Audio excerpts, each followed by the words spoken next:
Shalom, beri kemuliaan buat Tuhan.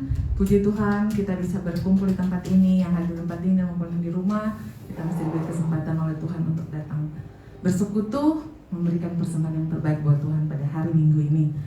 Mari kita sama-sama persiapkan diri kita masing-masing, pikiran kita, hati kita untuk masuk ke hadirat Tuhan pada hari ini. Mari kita sama-sama berdoa. Terima kasih Bapa, terima kasih Tuhan Yesus, terima kasih Roh Kudus untuk hari Minggu yang baru ini Tuhan. Kami masih sehat, kami masih bisa bangun dengan tubuh yang sehat, kuat yang diberkati. Dan hari ini Bapa, kami bisa ada di tempat ini untuk bersama-sama memberikan yang terbaik buat Engkau Tuhan. Kami bersama-sama mendirikan mezbah pada hari ini. Dan kami yang ada di rumah, yang menyaksikan ibadah live streaming ini Tuhan, kami bersyukur, kami percaya kuasa-Mu tidak akan pernah kurang Tuhan. Walaupun kami menyaksikan ibadah ini dari multimedia, handphone atau TV kami masing-masing, tapi kami percaya kuasa firman-Mu, kuasa pujian penyembahan-Mu Tuhan akan sempurna atas kami masing-masing pribadi. Terima kasih Bapa, saat ini Tuhan, kami anak-anak-Mu ingin masuk ke hadirat-Mu. Kami ingin memberi persembahan yang terbaik buat-Mu Tuhan Yesus. Kiranya Engkau layakkan kami Tuhan, kuduskan kami. Ampuni dosa dan kesalahan kami Tuhan yang kami lakukan melawan kehendak-Mu sebelum saat ini Tuhan Yesus. Dari pikiran kami, perkataan kami, isi hati kami dan perbuatan kami yang menyakiti Engkau, kami minta ampun Tuhan Yesus. Layakkan kami Bapa, kami yang hadir di tempat ini maupun yang ada di rumah untuk membangun mezbah untuk menyembah Engkau hari ini. Kami bersyukur dan kami percaya persembahan kami, mezbah kami hari ini akan menjadi dupa yang harum yang berkenan kepadamu. Seperti persembahan Habel yang Kau terima Tuhan, kami percaya persembahan ibadah kami hari ini akan Kau terima karena menyenangkan hati-Mu Bapa. Terima kasih Tuhan Yesus, kami siap memuji menyembah-Mu Bapa. Kami siap melakukan ibadah pada hari ini. Kami akan mendengarkan firman, kami akan berdoa Tuhan pada hari ini. Kami percaya yang terbaik menjadi bagian kami hari ini. Engkau akan memberi kami dengan kuasa Roh Kudus-Mu Tuhan, sehingga ibadah kami hari ini Bapa menyenangkan Engkau. Terima kasih Tuhan. Kami tabiskan ibadah kami pada hari ini Tuhan hanya di dalam nama Bapa, Putra dan Roh Kudus, di dalam nama Tuhan Yesus Kristus. Haleluya. Amin. Mari kita sama-sama memuji menyembah Tuhan. Kita meninggikan Tuhan, mengagungkan nama Tuhan pada hari ini.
sekalipun dagingku dan hatiku habis lenyap, gunung batuku dan bagianku,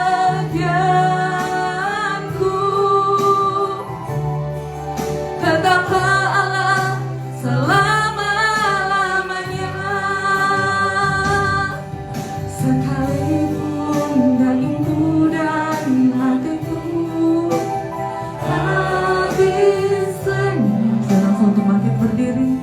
Gunung batuku dan bagianku,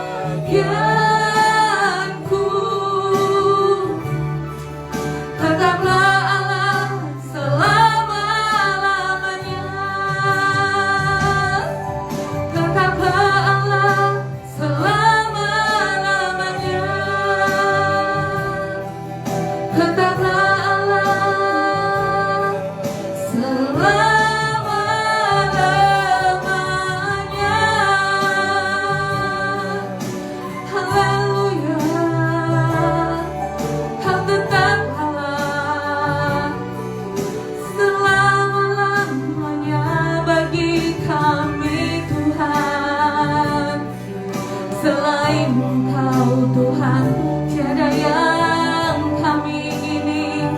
Kami hanya mengingini-Mu Tuhan. Haleluya, haleluya. Walaupun daging kami, hati kami habis lenyap, tapi kami percaya, kami tetap percaya Engkau Tuhan bagi kami. Haleluya, haleluya, haleluya. Kami menyembah-Mu Tuhan.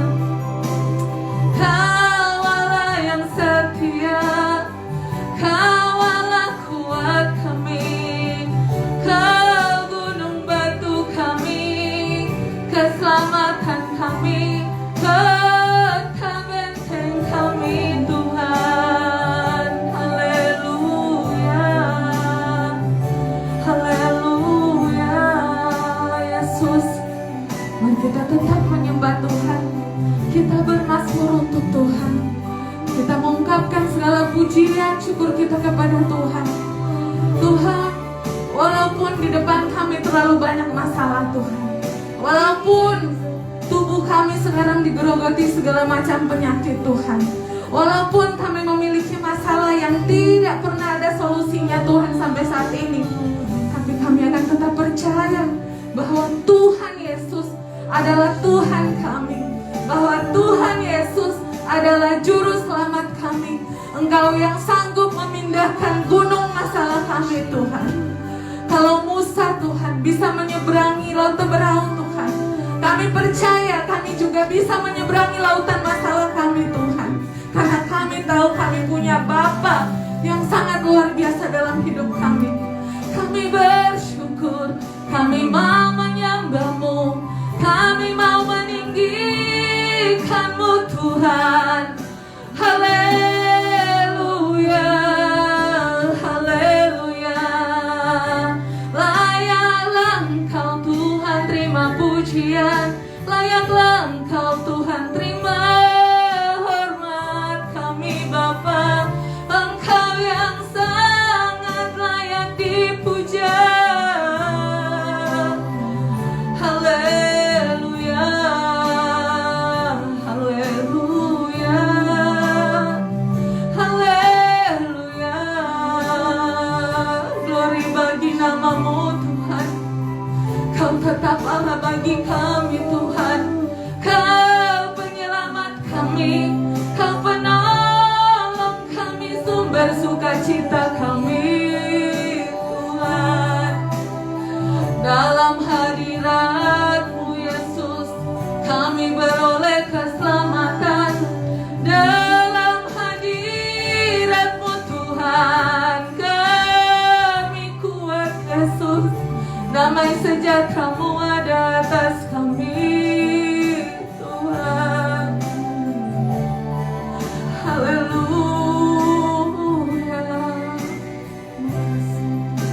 Apapun masalah kami, Tuhan, kami akan tetap berkata bahwa Tuhan Yesus baik. Seberapa buruk keadaan kami hari ini, kami akan tetap berkata bahwa Tuhan Yesus selalu baik. Kami akan tetap terus bersyukur dan bersyukur. Karena kami tahu saat kami hidup dengan penuh ungkapan syukur, mujizat-Mu selalu nyata dalam hidup kami, Bapa. Tuhan, kami tidak ingin berputar-putar di padang gurun, Tuhan, seperti bangsa Israel, Tuhan, selama 40 tahun. Karena mereka sering bersungut-sungut, mereka sering mengeluh, Tuhan. Kami gak mau seperti itu, Tuhan. Kami mau tetap bersyukur. Segala sungut-sungut, segala komplain biarlah jauh dari mulut kami, Tuhan. Agar hidup kami hanya untuk menyenangkan Engkau. Agar dari mulut kami hanya keluar ungkapan syukur apapun keadaan kami, Tuhan. Haleluya. Kau yang layak terima pujian, Kau yang layak terima hormat, Kau yang layak terima pengagungan. Haleluya, haleluya.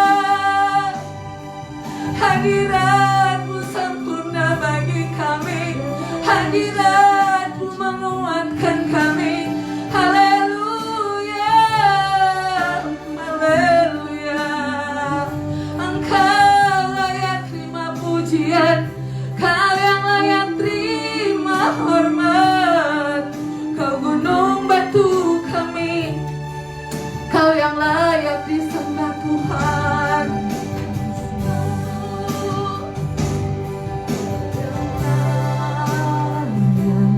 Kau yang layak, Kau yang layak disembah. Kau yang layak, Kau yang layak, Kau yang layak disembah. Angkat tanganmu, katakan, Kau yang layak, Kau yang layak, Kau yang layak disembah. Kau yang layak, Kau yang layak, Kau yang layak disembah. Kau yang layak, Kau yang layak, Kau yang layak disembah. Kau yang layak, Kau yang layak, Kau yang layak disembah. Kau yang layak, Kau yang layak, Kau yang layak disembah. Kau yang layak, Tuhan, layak. Kau yang layak, Tuhan, ditinggikan hari ini, Bapa. Kau yang layak disembah, Tuhan. Haleluya. Kau yang layak, Kau yang layak, Kau yang layak disembah. Kau yang layak, Kau yang layak, Kau yang layak disembah. Kau yang layak disembah. Kau yang layak disembah.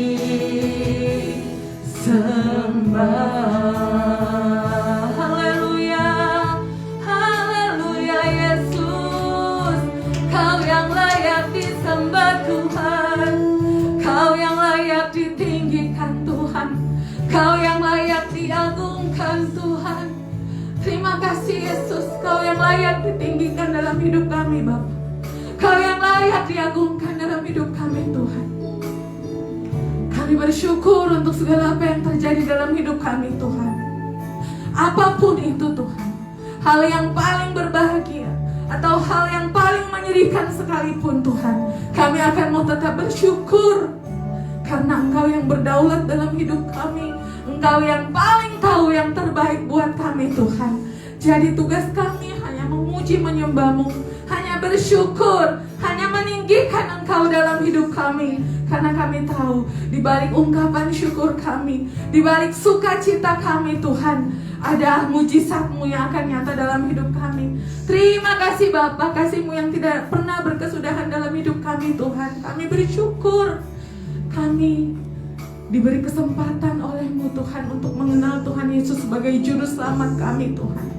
Kami percaya hidup kami akan tetap terus kuat di dalam Engkau. Terima kasih Bapa, terima kasih Tuhan Yesus. Kami bersyukur Bapa.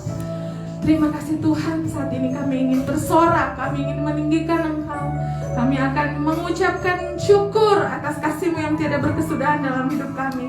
Terima kasih untuk jamahan-Mu, terima kasih untuk hadirat-Mu yang memenuhi hati kami. Kami percaya damai sejahtera telah ada dalam hati kami, sukacita telah penuh dalam hati kami, sehingga saat ini kami ingin bersorak untuk-Mu Bapa. Terima kasih Tuhan, kami bersyukur. Dalam nama Tuhan Yesus kami berdoa, haleluya, amin. Beri kemuliaan buat Tuhan. Mari kita akan bersorak buat Tuhan, memuji Tuhan, meninggikan Tuhan. Jangan malu-malu, kita bertepuk tangan dan menari buat Tuhan, amin. Untuk bersyukur segala kebaikan Tuhan dalam hidup kita.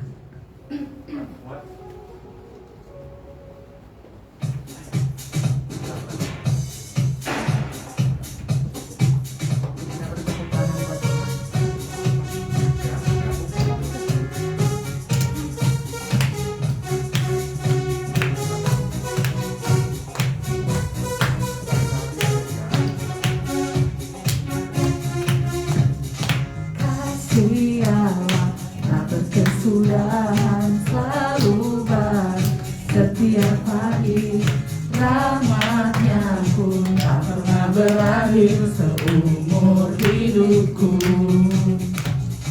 Kasih Allah tak berkesudahan selalu baru setiap hari, rahmat-Nya pun tak pernah berakhir seumur hidupku.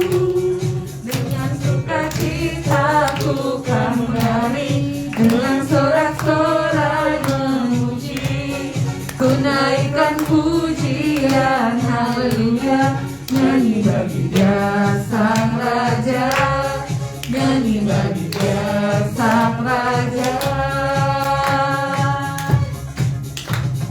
Kasih Allah tak berkesudahan selalu baru setiap hari, rahmat-Nya pun tak pernah berakhir seumur hidupku.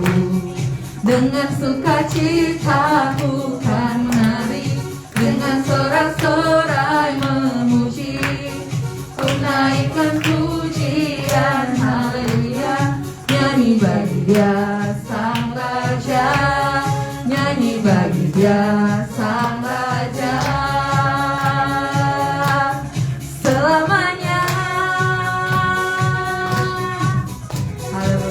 Tuhan, dipercayakan duduk. Kita akan mendengarkan firman Tuhan pada siang hari ini. Sebelumnya kita akan memberikan persembahan yang terbaik buat Tuhan. Maka kita persiapkan persembahan yang terbaik buat Tuhan. Sebelumnya mari kita sama-sama berdoa. Kami bersyukur Tuhan untuk kebaikan-Mu Tuhan. Segala hal yang terjadi dalam hidup kami semuanya karena kasih-Mu Tuhan. Apapun itu, mampukan kami untuk tetap terus bersyukur. Dan kalau hari ini Tuhan, kalau mungkin banyak orang di luar sana akan memberikan pengucapan syukur, akan mengungkapkan ucapan syukur saat mereka merasakan berkat-Mu yang penuh dengan kebahagiaan, penuh dengan sukacita dalam hidup pribadi mereka. Tapi kami di sini Tuhan, kami akan tetap mau terus bersyukur. di tengah-tengah kesesakan kami sekalipun, karena kami tahu Engkau tetap terus ada di samping kami Tuhan. Dan kami percaya apapun hidup kami, situasi hidup kami, di tengah kesesakan kami pun Engkau ada di sana Tuhan, untuk membuat kami makin kuat. Makasih Tuhan Yesus, kami akan memberikan persembahan pada hari ini Tuhan. Kiranya Engkau memberkati persembahan yang kami siapkan hari ini. Ini adalah yang terbaik yang bisa kami berikan buat-Mu Tuhan. Memang yang kami berikan ini Bapa sangat-sangat kecil dibanding segala kebaikan-Mu, segala berkat-Mu dalam hidup kami yang tak pernah habis Tuhan. Tapi kami percaya di saat kami penuh dengan ketulusan memberikan persembahan ini Tuhan, kami percaya kami mengambil bagian dalam pelebaran kerajaan-Mu di muka bumi ini lewat wadah gereja ini Tuhan. Terima kasih Tuhan Yesus, Engkau berkati persembahan ini, dan kami percaya Engkau akan memberkati apa yang ada sisa pada kami Tuhan, akan Engkau berkati berlipat-lipat kali ganda. Terima kasih Bapa, kami siap memberikan yang terbaik buat-Mu hari ini, di dalam nama Tuhan Yesus kami berdoa. Haleluya, amin. Setelah persembahan dijalankan, mari kita angkat bejana.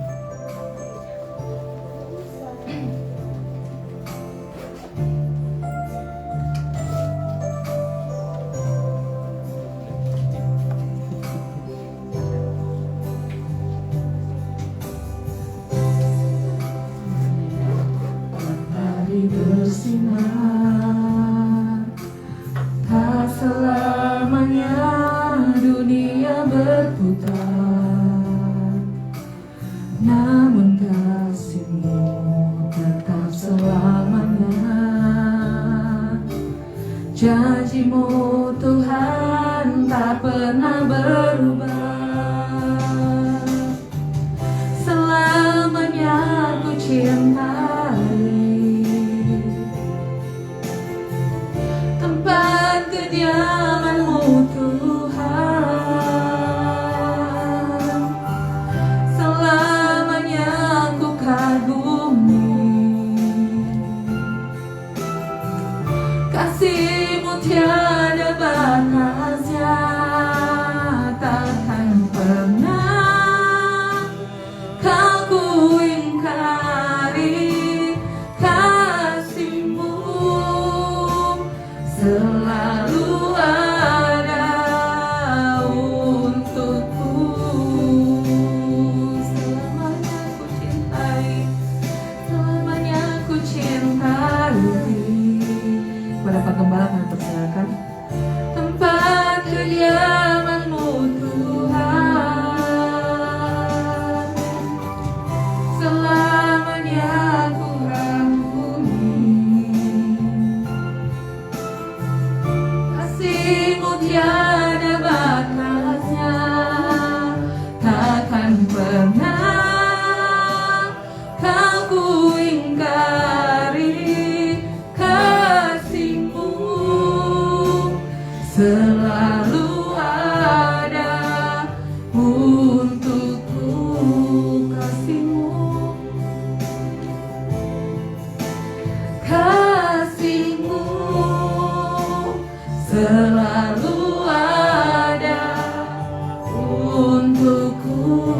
Kasih-Mu Tuhan, kasih-Mu selalu ada untukku.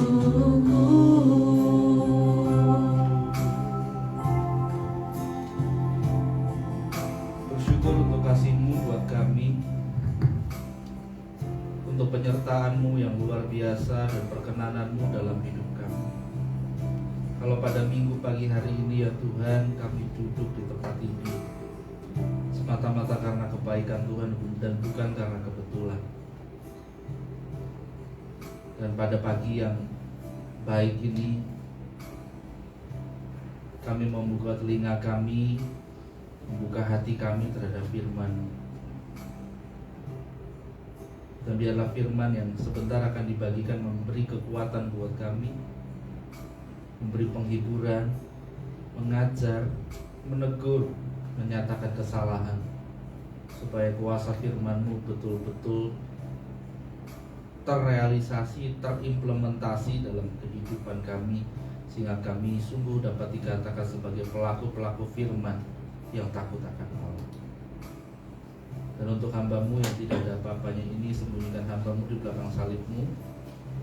Setiap kata, setiap kalimat yang sudah dipilihnya untuk memberitakan firman Tuhan, kiranya Roh Kudus ambil alih, agar apapun yang keluar dari mulut tidak bikin hamba-Mu ini tepat seperti yang Engkau mau. Terima kasih Bapa. Kami sambut firman-Mu dalam nama Tuhan Yesus Kristus. Haleluya. Amin. Baik, silakan duduk. Mungkin Pak Guntur ada ya? Silakan Rena. Ya. Nggak nyangka. Jujur ya, hari ini tadi waktu datang ke sini pertama kali cuma ada saya, istri saya, Yosa, Timi juga tadi datang, sama Marisa tadi belum kelihatan. Jadi kita cuma berempat ya. Terus saya pas tadi keluar, saya bilang gini, Tuhan, tanggal 1 November gereja cabang ini ulang tahun yang pertama.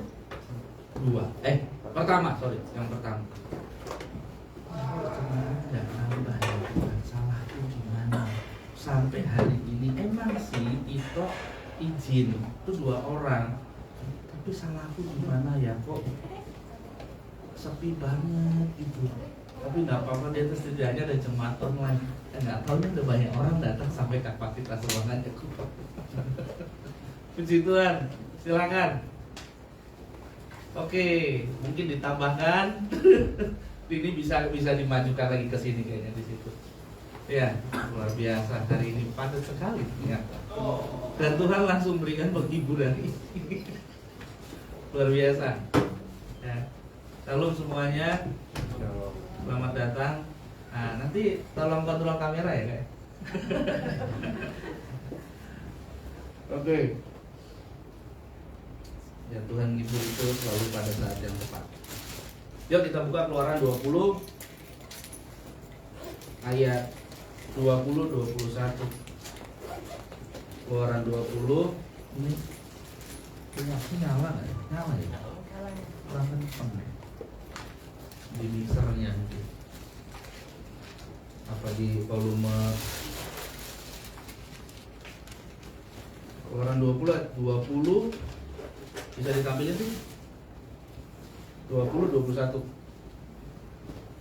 Terus cek kecil sekali. Harus kegedean. Nah, udah dikit. Tes cek dikit lagi. Tes ya oke, sip. Keluaran 20-21 saya bacakan dalam firman Tuhan mengatakan demikian.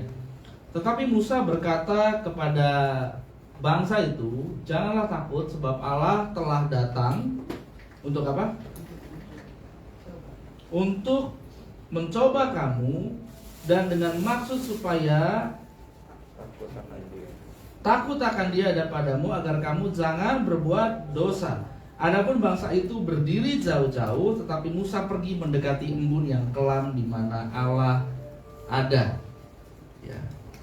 Nah, sebelum saya lanjutkan, saya mohon maaf, mungkin sebagian besar dari Anda tidak dapat buletin karena dicetaknya sedikit sekali, karena dipikir dapat sedikit. Tapi over capacity di ruangan yang kecil ini ternyata datang semua banyak banget gitu.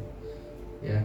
Nanti mungkin bisa dilihat di IG gereja di @cki_mcc. Nah, di situ nanti buletin diupload untuk jadwal gereja. Ya. Nah, di buletin yang mungkin Bapak Ibu Saudara ada yang dapat, itu mungkin bisa dibagi lagi satu lagi kali. Ini satu lagi ada nih, mungkin bisa dibagi. Ya.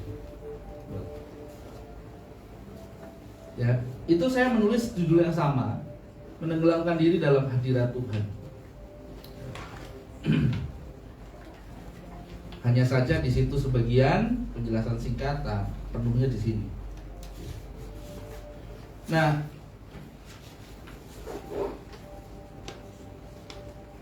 bertemu secara tatap muka dengan Allah. Tatap muka loh ya. Itu keinginan semua orang Kristen. Orang pengen lihat Tuhan tuh seperti apa begitu. Ada yang pernah ketemu Yesus? Physically? Pernah? Kalau ada yang pernah, saya mau tanya posturnya seperti apa? Tingginya kira-kira berapa? Karena ada banyak orang, saya sering khotbah ini, ada banyak orang, oh saya ketemu Tuhan Yesus Pak, saya lihat Tuhan Yesus penuh kasih segala macam. Begitu saya tanya, kayaknya kok nggak akurat ya. Kenapa? Karena saya sudah 4 kali bertemu. Jadi saya tahu tingginya, saya tahu suaranya, saya tahu warna matanya, saya tahu suaranya kayak apa.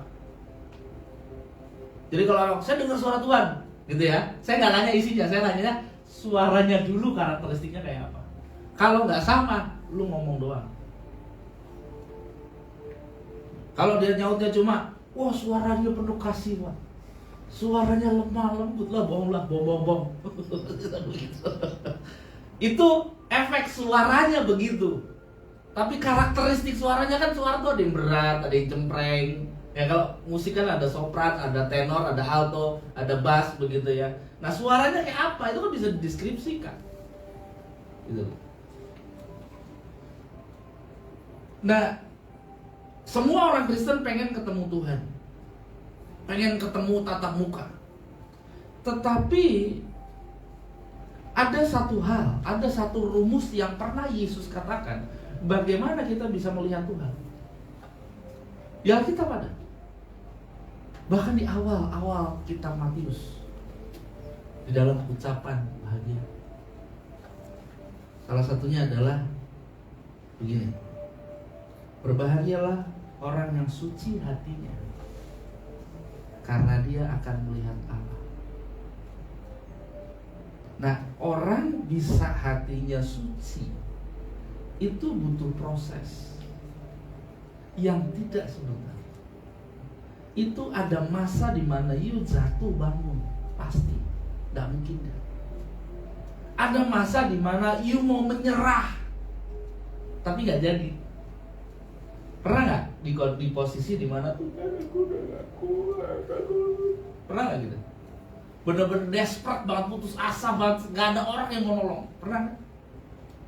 Sekarang di mana Anda? Halo? Anda sekarang ada di mana? Di tempat ini sekarang kan?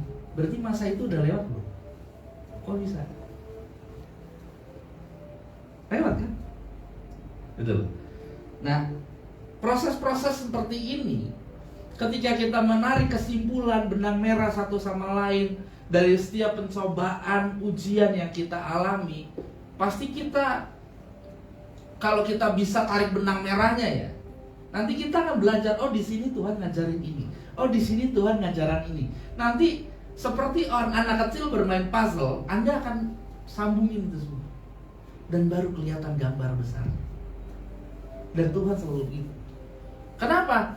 Karena kalau Tuhan langsung kasih gambar besarnya, what's the adventure? Gak ada. Tuhan pengen kita adventure sama siapa? Sama Dia. Step by step. Gitu. Anda kan gak mungkin kalau rumahmu lantai 2, kau dari anak tangga pertama langsung melangkahkan kaki anak tangga teratas, kan gak mungkin. Ya kan? Harus satu-satu, atau minimal 2-2, 3-3 aja udah susah. Nah Tuhan tuh begitu. Tuhan ngajari.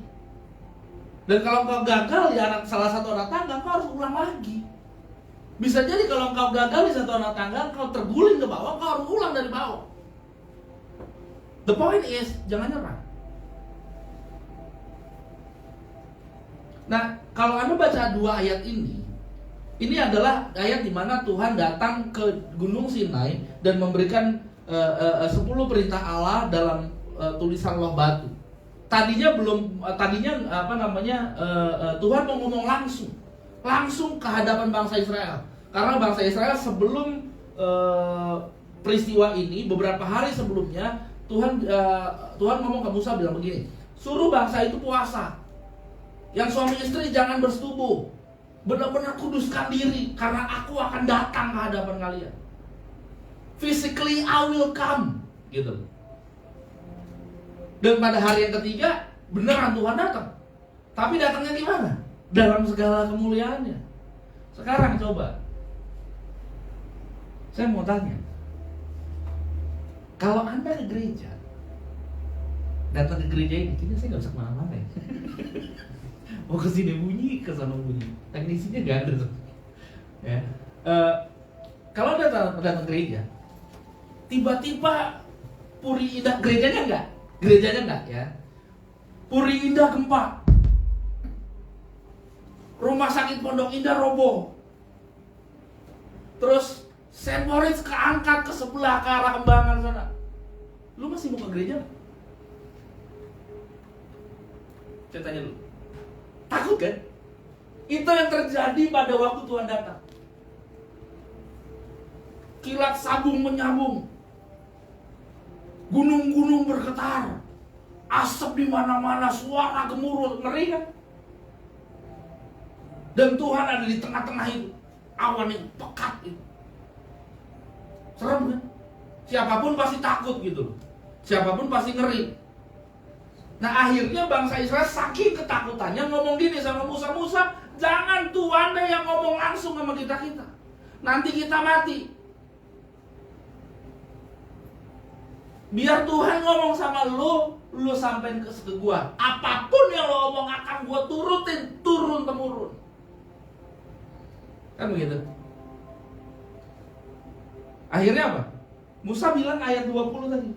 Jangan takut sebab Allah telah datang dengan maksud, ayat aslinya ini bukan untuk mencoba tapi untuk menguji kamu dan dengan maksud supaya takut akan Dia ada padamu agar kamu jangan buat dosa. Jadi Israel pada waktu itu literally diperhadapkan dengan kekudusan Allah, muka dengan muka. Oh itu luar biasa.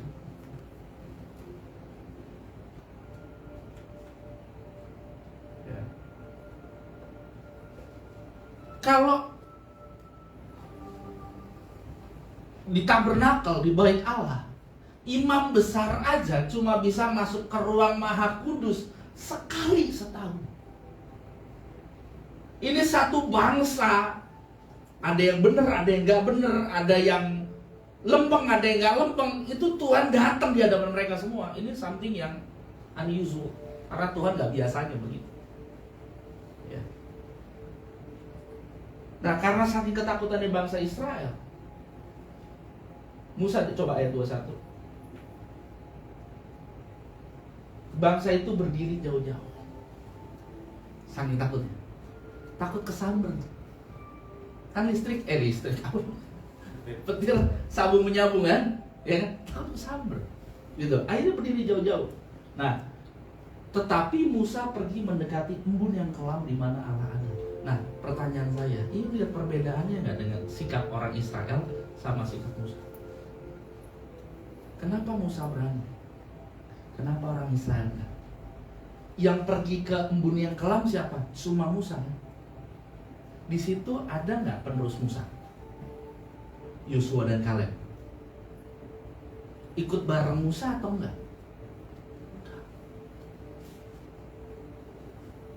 Kenapa? Karena kalau berhadapan dengan yang Maha Kudus, dirimu pun harus Maha Kudus. Itu makanya ada ayat yang mengatakan, sempurnalah kamu sebab Bapamu di surga sempurna, kuduslah kamu sebab Bapamu di surga kudus. Levelnya harus sama. Kalau nggak ke situ, lu pasti mati. Nah, Musa tahu dia udah di sana. Bahkan Tuhan mengatakan waktu Harun memberontak, Tuhan mengatakan kepada Harun, kepada Miriam dan kepada Musa, mengatakan begini, kalau ada nabi di antara kamu, aku akan berbicara kepada mereka lewat mimpi, lewat penglihatan, lewat perumpamaan. Tapi kalau kepada hambaku Musa, aku tidak akan begitu. Aku tidak akan pakai tedeng aling apapun. Aku akan berbicara kepadanya berhadap-hadapan, dan Musa akan memandang wajah Tuhan. Nah, picture-nya udah dapat ya. Sekarang yang saya mau bicarakan adalah, kalau kita menenggelamkan diri dalam hadirat Tuhan, ini bakalan seperti ini. Musa waktu turun dari Gunung Sinai, dia 40 hari di atas gunung. Itu kulitnya bercahaya. Saking bercahayanya, bangsa Israel nggak bisa melihat dia, sehingga dia harus ngomong pakai kerudung sampai sinarnya hilang. Salah satu jemaat di gereja ini pernah ngomong ke istri saya begini, Bu, Pagem itu kalau cuci muka, semoga dia nonton, kalau cuci muka Pagem pakai sabun cuci muka apa sih? Dipikir saya pakai perawatan mahal gitu ya. Terus istri saya bilang, dia nggak pernah pakai sabun apa-apa. Terus dia cuma pakai lifebuoy cair. Lah itu kan sabun mandi. Iya, dia cuci mukanya begitu juga. Tapi kok mukanya bisa glowing gitu, Bu? Ya nggak tahu, tapi dia pakai itu. Saya baru 1 bulan ini pakai L'Oreal. Selama ini saya selalu pakai, itu pun istri saya beliin. Ntar kalau habis dia nggak beli lagi, gue yakin gue akan balik ke lifebuoy lagi.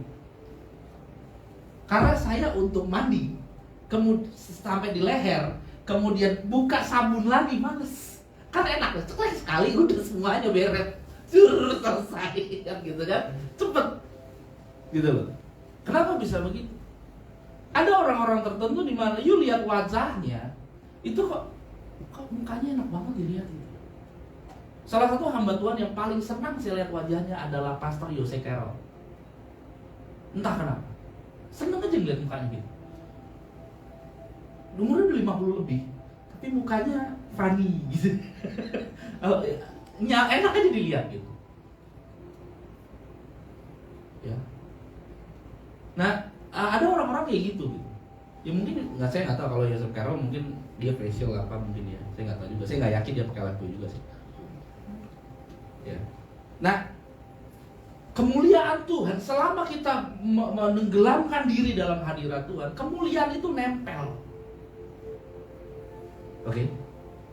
Ada orang bicara, saya punya karunia ini Pak, saya melihat penglihatan ini Pak, lihat ini Pak. Saya kasih tahu ya. Orang kalau sampai punya karunia yang dalam tanda petik luar biasa, itu dia menenggelamkan diri dalam hadirat Allah itu pasti dalam tempo waktu yang lama.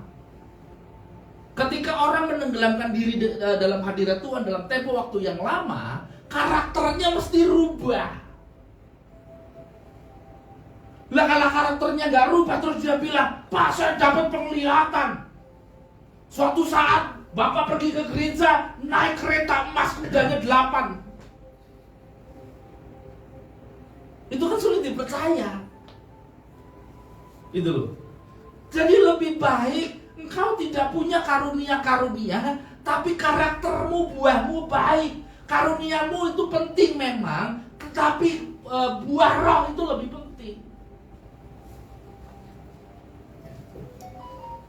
Nah, hanya orang yang memiliki sikap hati yang benar, yang diperkenan Tuhan, sehingga dirinya mau ditemui. Temuilah Tuhan selama ia dekat. Kenapa Tuhan bisa dekat? Karena dia berkenan. Gitu loh. Kenapa dia bisa berkenan? Karena dia berkenan sama lu. Gitu loh. Karena lu benar. Oke. Tenggelam dari dalam hadirat Allah akan memberikan kita hikmat untuk menghadapi hidup ini, yang sebenarnya jadi barak pelatihan kita untuk jadi warga surga. Jadi kalau di bumi ini kau punya ujian, kau diuji, bahkan diuji oleh orang-orang terdekat yang harusnya dia kan ini gua, dia kan apa ya? Dia kan suami gua, dia kan istri gua, nggak pantas dia begitu sama gua. Lu, jangan lihat yang gitu. Kalau gitu lu akan berantem sama dia. Lihatnya apa? Lihatnya kayak yang di YouTube tuh, tenang, ini ujian, sabar, ini ujian, gitu. Ngerti ya? Lihatnya ini ujian nih, gue lulus nggak? Nanti kalau Anda lulus, ujian begitu nggak akan pengaruh itu. Saya waktu SMP itu nggak ada di sini sekarang. Dan SMA, ini ada teman SMA saya, Raina, ya. Kalau ujian bahasa Inggris, saya tidak pernah lebih ujian akhir kah, ujian semester kah, saya tidak pernah lebih dari 30 menit saya pasti udah keluar. Mau berapa banyak pun soalnya, 130 menit keluar. Bukan kalau cuma 60, 50, nggak nyampe setengah jam, 15 menit, 20 menit saya udah keluar. Kenapa? Karena saya bisa. Demikian juga dengan matematika. 30 menit saya keluar. Tapi kalau matematika karena gue nggak bisa. Jadi daripada gue stres, gue keluar aja. Kalau bahasa Inggris saking jagonya, saking bisanya keluar gitu loh. Kenapa buru-buru keluar? Supaya gak ada saya nyontek. Gitu kan? Giliran gue minta contekan, gue gak dikasih gitu. Ketat. Itu. Ya. Jadi Bapak Ibu, ketika kita menyembah Tuhan, ketika kita menenggelamkan diri dalam hadirat, saya selalu ingat perkataannya Bu Heru sama saya. Dia lagi rebahan di balai. Jadi ini balai, ini meja makan Bu. Saya lagi duduk pegang handphone. Dia di sebelah sini. Tiba-tiba Bu Heru tuh lagi baca koran. Tiba-tiba korannya turun, kan dia pakai sapit. Ya kan? Kamu rajin coba. Nanti Tuhan akan kasih hikmat kamu luar biasa. Nanti kamu akan mengerti hal-hal yang kamu gak ngerti. Udah gitu, saya belum sempat komen, dia baca Quran lagi. Dan saya ingat perkataan itu sampai hari ini. Dan membuktikannya benar. Waktu merintis gereja ini, saya diperintah Tuhan, lagi melayani, lagi nyaman-nyaman. Kamu keluar. Apa itu? Buka gereja. Gimana? Keluar buka gereja. Di mana? Keluar buka gereja. Akhirnya saya pamit, Pak Bu, saya mau keluar. Tuhan gimana? Pelayananku gimana nih? Tempat duit gak punya. Tiba-tiba ada teman gue yang punya ruko tuh. Wah, mahal kan? Iya di Lipo Cikarang. Kan mahal sewa, nggak bayar. Listriknya kan juga lumayan, nggak usah. Terus, ya tapi lu pakainya lantai 2. Ya kita ibadah di situ. Boleh, serius, udah. Waktu itu kartu kredit juga baru keluar kalau nggak salah. Saya beli speaker, beli mixer. Sampai hari ini masih dipakai di Cikarang. Nyicil 12 bulan. Ya, saya nggak tahu cicilan 0% apa gimana. Akhirnya buka, berjalan selama 4 bulan. Teman saya hari nanya, bos, kita 4 bulan kok nggak ada pertumbuhan apa-apa sih bos, gimana? Nah, berdoa. Akhirnya saya ngadain KKR, kan Sarah.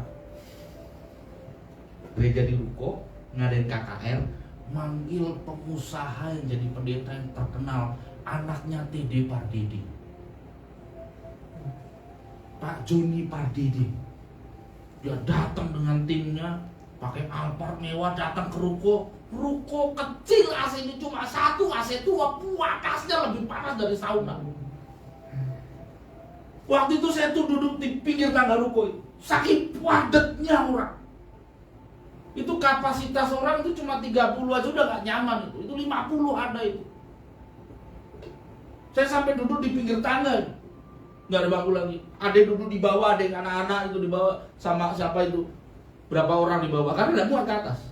Panasnya luar biasa. Pak Joni itu sudah dipakai jas sampai buka jas.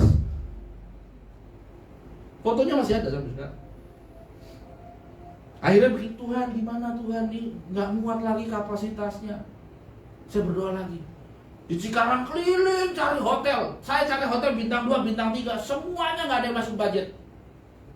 Tinggal 1 hotel bintang 4. Gila kan? Kemudian saya bilang, oke Tuhan, kalau Tuhan yang suruh gua jalan, tapi gua yakin gak bakalan ini mau nerima. Buka pertama 8 juta sekali pakai. Tawar-tawar kenyang-kenyang 6 juta. Ngenyang lagi, ngenyang tahu ya, nawar 5 juta. Sampai Bapak maunya berapa? Kalau 1,5 juta lo mau. Dan tahu apa? Besoknya saya dipanggil tanda tangan MOU 1,5 juta. Jalan. Hotel bintang.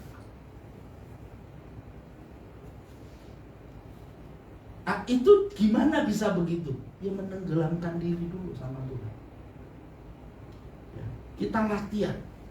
Nah, bagaimana kita dapat menenggelamkan diri sebenarnya di dalam hadirat Tuhan? Gimana kita bisa sungguh-sungguh merasakan hadirat dan bertemu dengan yang maha tinggi itu? Yuk, pertama buka Kejadian 8 ayat 20-21. Kejadian 8 ayat 20-21. Oke, demikian firman Tuhan. Lalu Nuh mendirikan mezbah bagi Tuhan dari segala binatang yang tidak haram dan dari segala burung yang tidak haram, diambilnya berapa ekor. Lalu ia mempersembahkan korban bakaran di atas mezbah itu. Ketika Tuhan mencium persembahan yang harum itu, berfirmanlah Tuhan dalam hatinya, aku takkan mengutuk bumi lagi karena manusia, sekalipun yang ditimbulkan hatinya adalah jahat dari sejak kecilnya. Dan aku tak akan membinasakan lagi segala hidup seperti yang telah kulakukan. Coba balik ayat 20. Mendirikan mezbah bagi Tuhan. Ya. Jadi yang pertama, gimana menenggelamkan diri dalam hadirat Tuhan, itu adalah menyembah.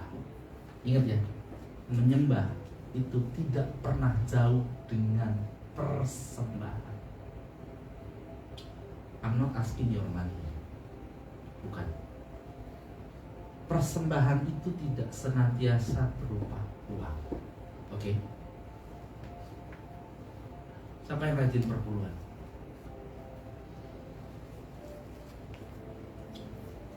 Perpuluhan dalam bentuk apa perpuluhannya? Cian kan, duit kan, ya kan? Sudahkah kamu memberi perpuluhan dari waktu?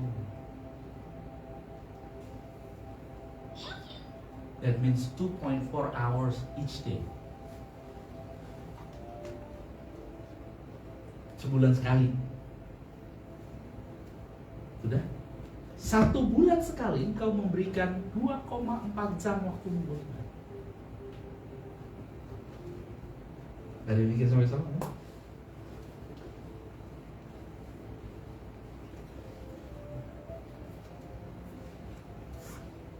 Karena persembahan itu gak selalu berupa uang. Hidupmu, waktumu, tenagamu, kau bisa persembahkan itu buat Tuhan. Saya punya staf gereja yang disuruh apa aja mau. Sampai jam 4 pagi selesai beres-beres, jam 6 pagi udah nongol depan rumah saya. Ada dan tidak pernah memberi. Karena dia nggak bisa mempersembahkan uang. Yang dia bisa lakukan adalah, gue punya tenaga. Ayo, mau sampai mana buat Tuhan? Gue jalan. Ada begitu. Ada juga jemaat kami yang apa?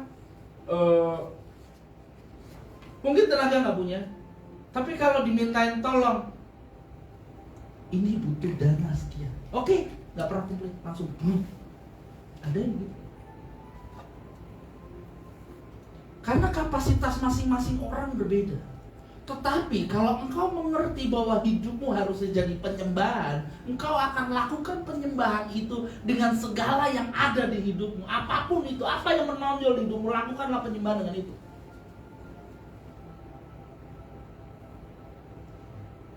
Dan saya bilang tadi, penyembahan dan persembahan dua hal yang sangat berkaitan.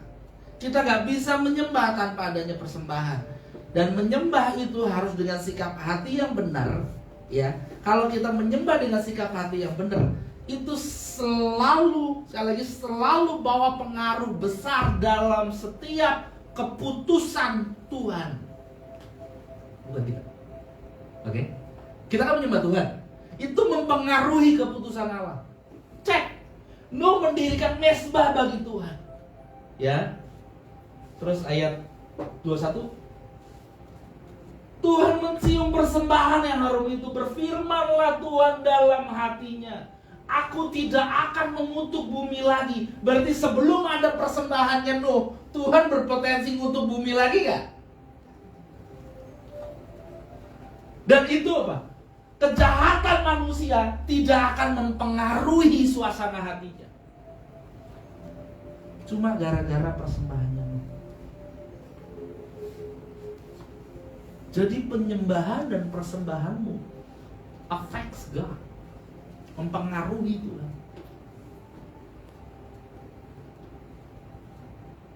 Ya pada umumnya kan kita menghormati orang yang posisinya di atas kita, supaya kita dengan sikap hati yang benar, supaya kita dapat kemurahan dari orang itu, benar nggak? Kalau you sama bos lo nyebelin kayak apapun, ketika dia lewat pasti dong. Padahal baru dimarah-marahin, atau sore ini baru dimarahin siang, sore pulang. Saya pulang dulu ya. Oh iya Pak, hati-hati Pak di jalan, terus begitu kan. Sekalipun udah mati lu di jalan gitu kan. Tapi pasti kan you di depan dia kan pasti begitu. Supaya apa? You dapat kemurahan dari dia. Bener gak? Nah, harusnya sikapmu pun seperti itu kepada Tuhan dong. Ketika you ditegur, you jangan komplain. Ketika lu diajarin, lu jangan teriak. Ketika ujian lagi jalan, lagi dijalanin, ingat, setiap ujian pernah sekolah semua kan? Kalau ujian gurunya ngomong apa diem? Diem. Lu nanya dia, Pak, ini gimana ya Pak? Ya nggak tahu, lu belajar gimana? Ya kan? Nah kalau engkau mengalami sebuah ujian itu dan kau teriak, Tuhan tolong, lu gak akan ditolong, Tuhan akan diem. Tapi Tuhan ada di situ, lihat. Ketika engkau harus gagal, oke nah, repeat. Ulang lagi. Kalau gagal lagi gimana Tuhan? Reverse. Kalau gagal lagi gimana Tuhan? Ulang lagi. Sampai kapan Tuhan? Until you make it. And I will help you to make it. Pernah gak ngalamin ujian yang sama berulang-ulang? Pernah kan? Kenapa bisa berulang-ulang? Karena dia gagal sih. Dan itu harus juga. Kenapa begitu lagi? Kenapa begitu lagi? This is real life ya. This is real life. Gue bukan pendeta yang suka nyembunyiin sesuatu. Saya pendeta yang belak-belakan. Baik dengan hidup di depan kamera, di depan jemaat, maupun di rumah tangga. Salah satu pergumulan saya dengan istri saya waktu awal nikah adalah bertengkar. Wah itu kalau bertengkar berata Yuda ya. Untuk menyesuaikan keinginannya dia dan keinginan saya. Tapi ternyata pada akhirnya kami menyadari bahwa this is not good. Especially me. This is not good. Lalu gimana caranya? I'm changing. Saya mulai menjauh. Kalau ada keributan apa saya menjauh, saya diem. Saya nggak tahan, saya keluar rumah. Bener-bener nggak tahan, saya 2 hari nggak pulang. Tapi bukan kayak Bang Toyin. Saya ngasih tahu dia, kan nggak komunikasi nih. Saya pernah pergi 4 hari nggak pulang-pulang. Tapi coba cara ngasih tahunya gimana? Saya pakai kartu kredit, isi bensin, cekrek. Kan keluar tuh di handphonenya dia. Notifikasinya kan keluar juga tuh, ya kan? Dan itu ada Shell Bandung, Pasteur. Oh berarti dia di Bandung, udah. Saya kasih tahu cara saya kayak gitu. Tapi itu tanpa harus saya komunikasi. Tapi saya tetap tahu, dia tahu saya ada di mana. Gitu. Demi menghindari keributan. Sampai akhirnya kami tenang, udah tenang, saya rindu, dia rindu, gue pulang naik saya. Dan masalahnya gak pernah dibahas. Dan itu pergumulan kami, begitu ya. Sampai akhirnya apa? Semakin kesini kami semakin jarang konflik. Saling kerja aja udah mulai diem. Akhirnya sama-sama diem. Hai suami, calon suami, ya, saya kasih tahu. Kalau istrimu sudah berbicara dengan kecepatan Bugatti Veyron, ya, jadilah bajai. Kalau engkau mencoba menandinginya, kalian berdua akan celaka. Karena apa? Semua mobil super cepat itu bodinya rapuh karena ringan. Kalau kau sudah celaka, pasti lu berjuang mati. Jadi jadilah bajai, biarlah dia duluan. Ketika dia sudah menjauh, kencang jauh kan, dan kau menyusul dengan bajai pelan-pelan, gitu ya kan? Lama-lama dia berhenti.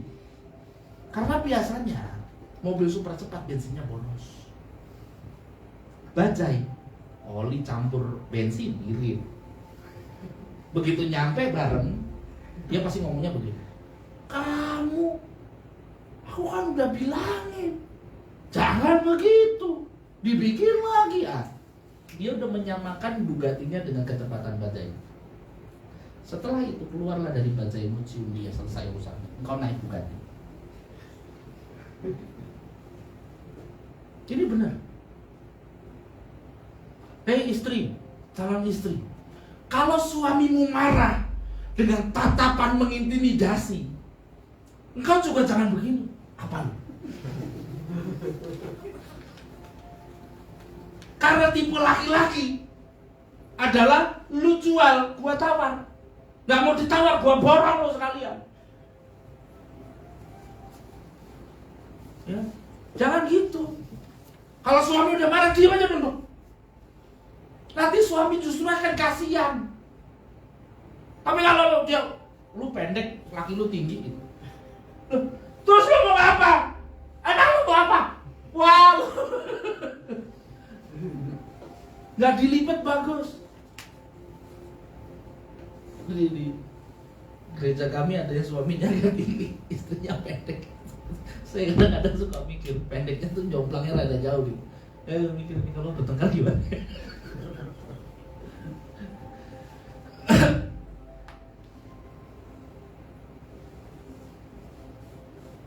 Kita nggak bisa menyembah Tuhan tanpa sikap hati yang tulus dan lurus. Karena itu ketika kita menyembah, motivasi kita harus dibenahi. Tujuan kita menyembah apa? Tujuan kita berdoa apa? Tujuan kita mendekatkan diri sama Tuhan apa? Tujuan kita puasa apa?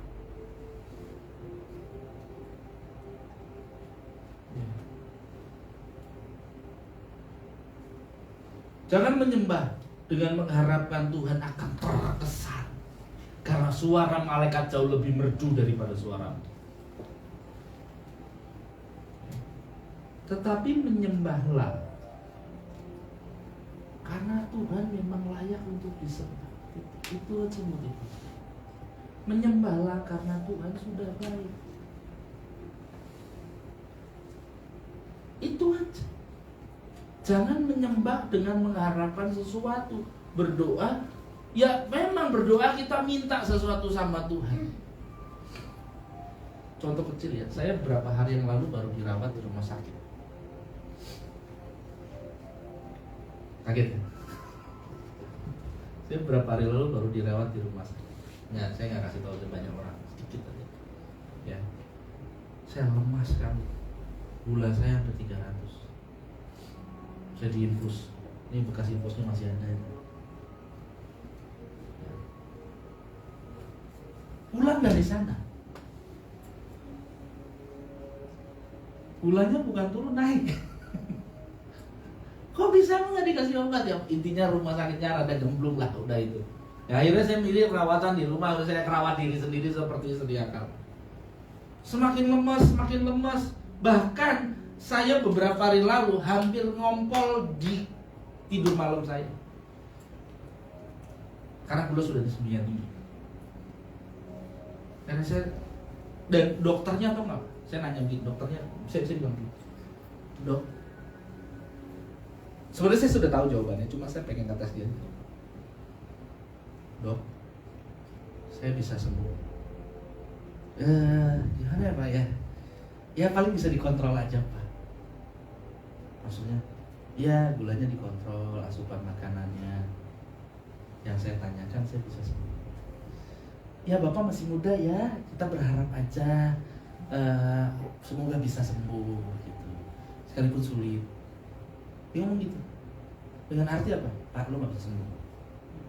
You will drink medicine every single day for the rest of your life. Untuk menstabilkan gula. Why? Karena pankreasmu udah rusak. Pulang dari rumah sakit, karena saya memilih untuk pulang, saya down. Saya benar-benar down. Tuhan, saya ngomong sama istri kemarin, saya bilang, "Ma, kamu telepon Pondok Rantau." Saya selalu begini, karena one day gue bakal pergi. Dan udah keinginan juga sih, nggak mau lama-lama. Gue ketemu Tuhan udahlah, gitu kan, selesai, beban gue selesai. Mikirnya udah kayak gitu. Sampai akhirnya saya berdoa sendiri sama Tuhan. Dalam kesendirian saya pergi keluar, saya berdoa dalam mobil. Saya bilang gini, Tuhan mau apa sih? Ya Tuhan, diem gitu ya. Saya cuma merasakan ada hadirat Tuhan di dalam mobil itu. Akhirnya saya mulai nangis. Oke Tuhan, let's talk about this. Ayo kita ngomong soal ini. Ayo kita berbicara soal ini. Tuhan, listen, dengar. Mulai detik ini sampai Tuhan panggil aku dulu, I will never ask for healing. Saya tidak akan pernah meminta kesembuhan. Karena dari awal saya sudah berdoa, Tuhan, kalau saya bisa pulang sekarang, saya pulang. Oke, kalau memang Tuhan mau begini caranya, fine. But I will never ask you. Tapi aku minta sisa span hidup saya ini, Tuhan pakai supaya aku berguna. Saya tidak minta perpanjang umur, saya tidak pernah minta kesehatan, tapi sisa saya, sisa kekuatan yang ada masih sama saya ini, Tuhan pakai. Selesai. Orang kalau sakit mintanya apa? Sembuh. That's the difference. Gitu. Orang kalau sudah betul-betul tenggelam dalam hadirat Allah, somehow dia lupa apa yang dia butuh. Lalu dia berdoanya ngapain? Dia selalu berdoa, Tuhan, what can I do for you? Bukan, God, what can you do for me? Lebih dari. Yang kedua, 1 Petrus 2 ayat 2. Bagaimana kita dapat menenggelamkan diri dalam hadirat Tuhan? 1 Petrus 2 ayat 2.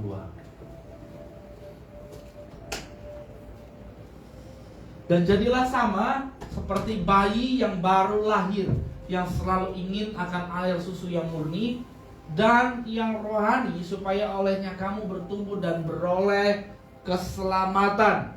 Ayat 3-nya apa? Jika kamu benar-benar telah mengejar kebaikan Tuhan. Oke, bagi kedua.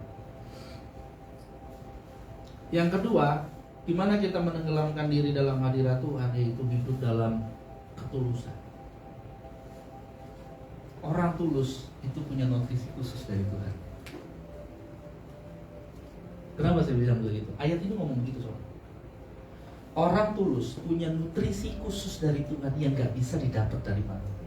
Ayat ini bilang, perhatikan, jadilah sama seperti bayi yang baru lahir, yang selalu ingin akan air susu yang murni. Berarti susu apa ini?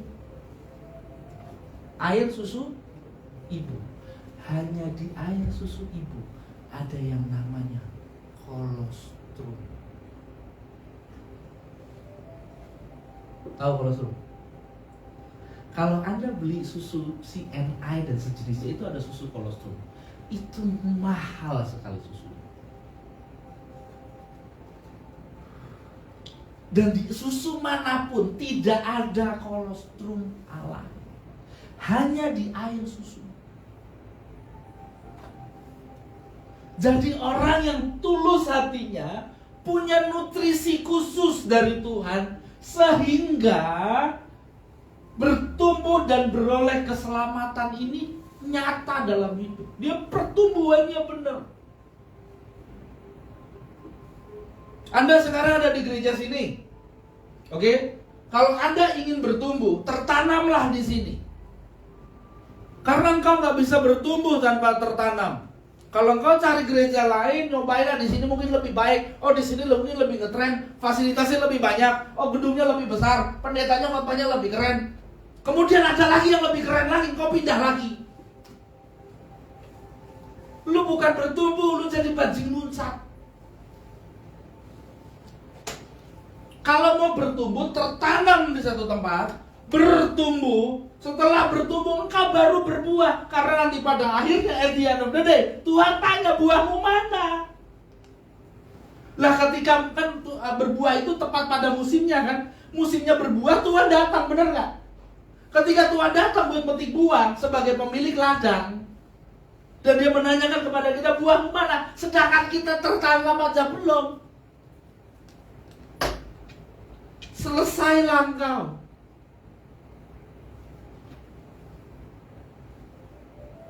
Untuk berbuah itu engkau harus tertanam, merambatkan akarmu dulu.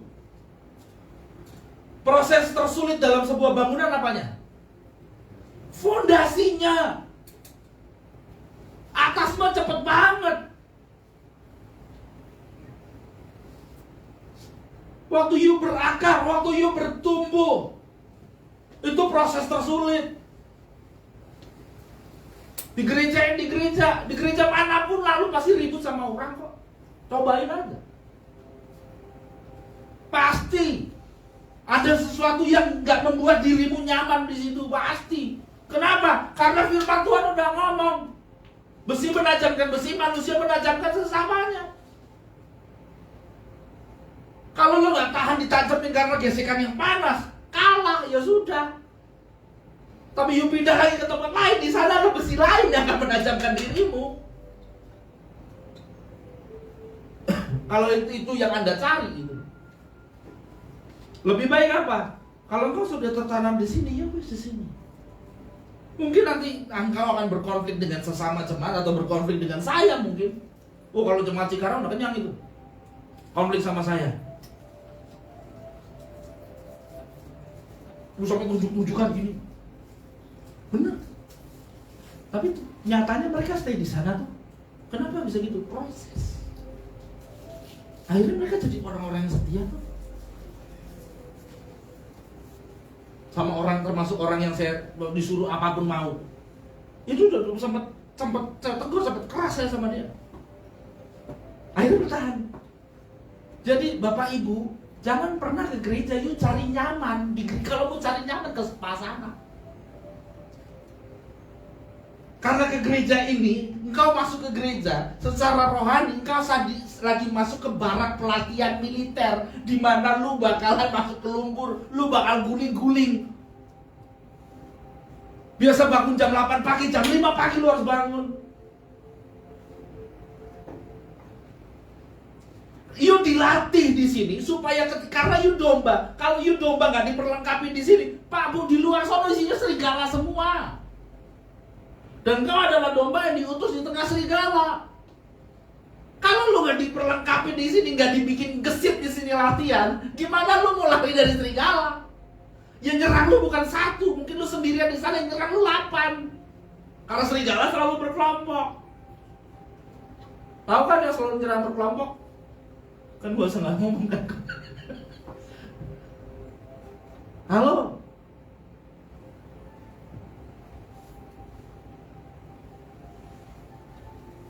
Makanya bertumbuh tuh begitu, ada prosesnya.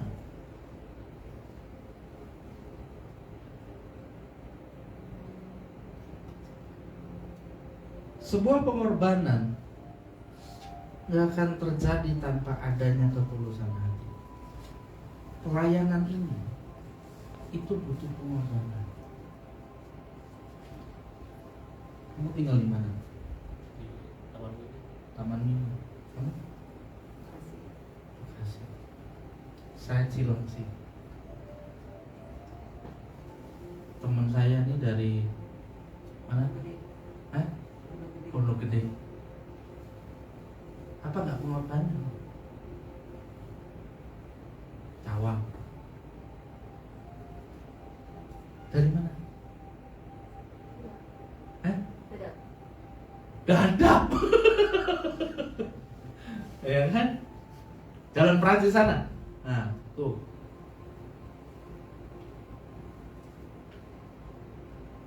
Ini pengorbanan.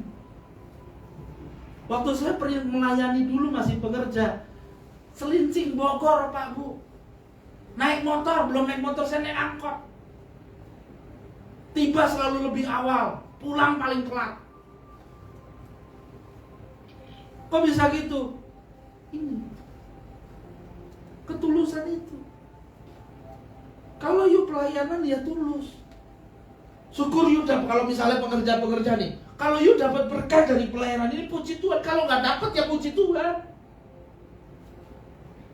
Jangan kemudian gue biasanya dapat segini nih, dipatok segini nih, terus kemudian nggak dapat, lu kecewa. Lu bukan pelayan, lu upahan. Selama saya merintis, boleh tanyalah orang-orang lama. Selama saya merintis, gue gajian berapa kali mah? Udah mah 4 kali, 5. Gereja umur 4 tahun lebih, saya gajian baru 5 kali. Dan gaji gue jauh di bawah UMR.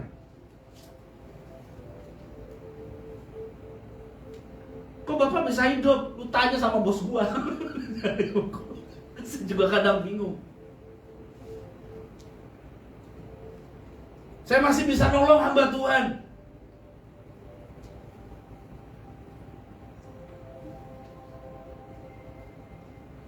Nolongin jemaat masih bisa. Kok bisa gitu? Oh berarti Bapak punya banyak uang. Lu gak tahu aja dapur gua. Iya kan? Dapur kadang gak ngebul pun, yang penting orang ketolong. Kita sampai kayak gitu loh. Karena apa? Kalau melayani Tuhan gak ada korban, pelayanan gak bakal berkembang. Udah percayalah.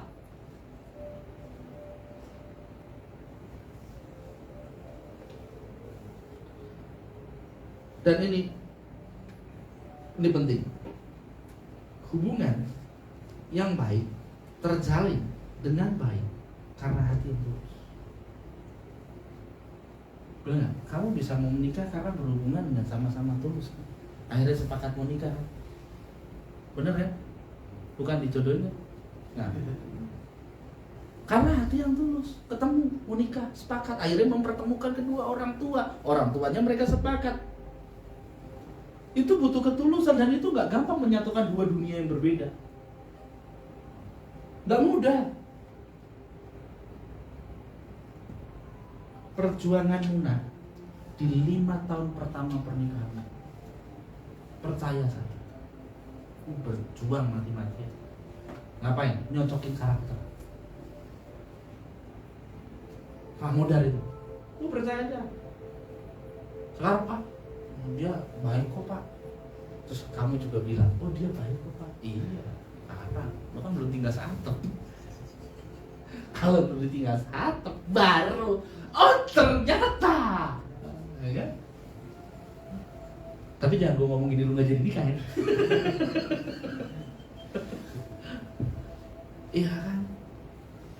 Ibu saya aja waktu hari H saya mau meeting sama dia nih, hari H nih, nanya sama dia, Mel, kamu yakin mau sama anak saya? Coba emak gue loh ngomong gitu. Jadi karena menghadapi saya bukan gampang. Saya ini orang yang susah dihadapi. Saya ini orang yang susah untuk dimengerti.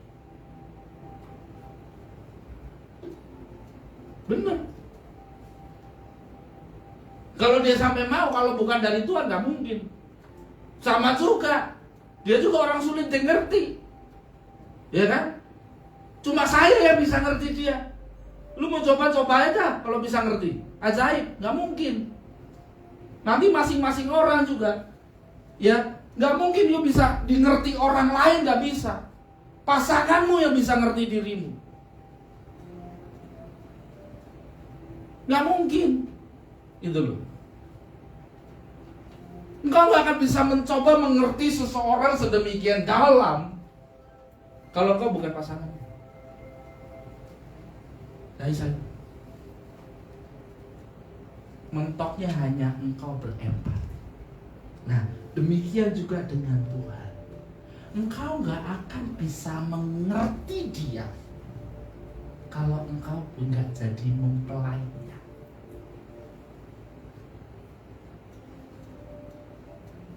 Engkau gak akan bisa memahami perasaan Tuhan terhadap dunia dan dirimu kalau engkau gak jadi mempelainya. Engkau gak akan bisa memahami Tuhan sungguh-sungguh kalau engkau gak menjiwai Dia. Kalau Dia tidak jadi belahan hatimu.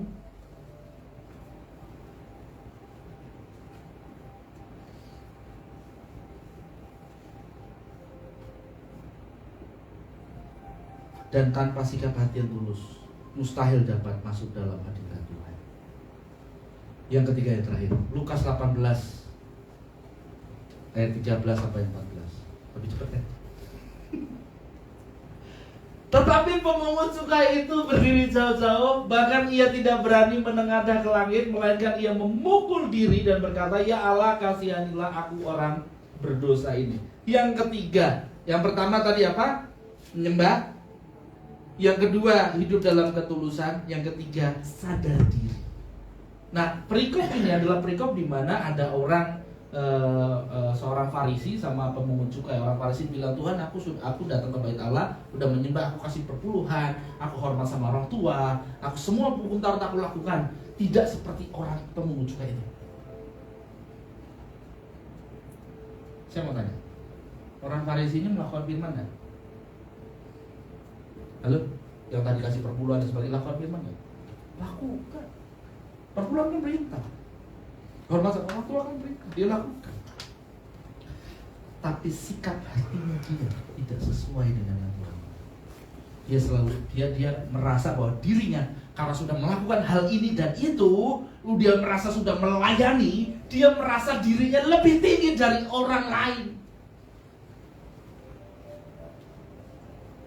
Saya orang tipe pendeta yang paling segan ketika saya diundang makan atau kita lagi ngadain ibadah apa begitu, merayakan ulang tahun orang gitu ya. Saya diundang suruh khotbah dan sebagainya. Kemudian silakan Pak Pendeta makan duluan. Saya paling segan. Saya paling segan. Saya mau orang makan duluan. Kenapa harus gua? Ya kan pendetanya duluan. Ya apa minimnya apa? Di gereja ini semenjak awal, ketika saya suruh makan duluan, silakan duluan. Dan saya sering tidak kebagian makanan. Saya cuek, boleh tanya sih. Sampai akhirnya, Ageng belum kebagian. Mereka sadar diri. Akhirnya saya dibawain duluan, ditaruh. Oh yang udah ditaruh makanan di depan, mereka baru bagi-bagi di belakang. Saya sampai nengok ke belakang, tanya, yang belum kebagian siapa? Ini ada lagi, ambil. Itu saya.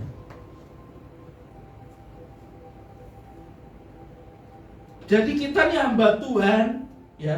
Saya Pak Guntur nih kan pembicara hamba Tuhan gitu. Kita nih hamba Tuhan ya. Pokoknya yang melayani Tuhan nih hamba Tuhan. You jangan harap lu bakal disuruh diduluin lah, janganlah. Gue paling jengah hamba Tuhan yang apa?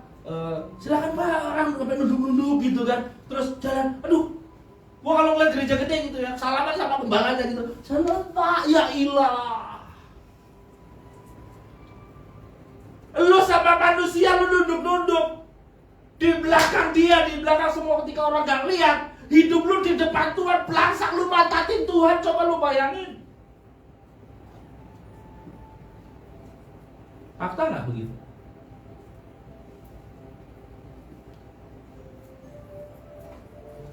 Saya mau jujur ya, ini kita mau jujur-jujuran ya. Gak apa-apa ya, gak apa-apa ya, jujur-jujuran ya. Dari tadi lu bohongin Tuhan gak? Dari tadi di sini lu ngebohongin Tuhan. Halo? Bohongin Tuhan gimana Pak maksudnya? Bapak ngakimin saya? Oh enggak, saya enggak ngakimin. Bohongin Tuhan. Waktu Anda menyanyi tadi lagu apa tadi? Terakhir lagu apa tadi? Nyanyi lagu apa? Kalau saya Hah? Kau yang mana? Coba ulangin lagi lagunya.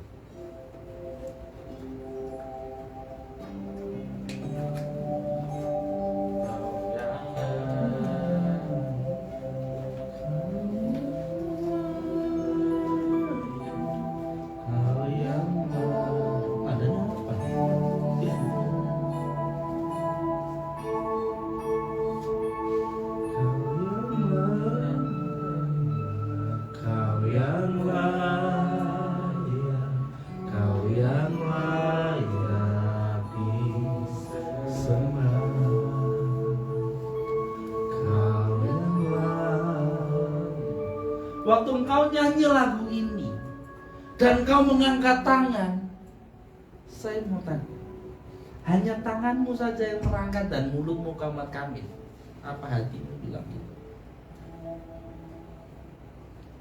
Halo? Waktu lu nyanyi di gereja, hatimu ngomong gitu nggak?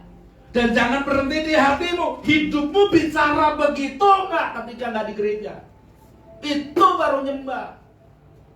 Kalau cuma di gereja lo nyanyi, sorry ya, monyet juga bisa nyanyi. Jangan nyanyi, naik motor bisa dia. Bener kan? Yuk betul, hidupmu itu kayak begitu.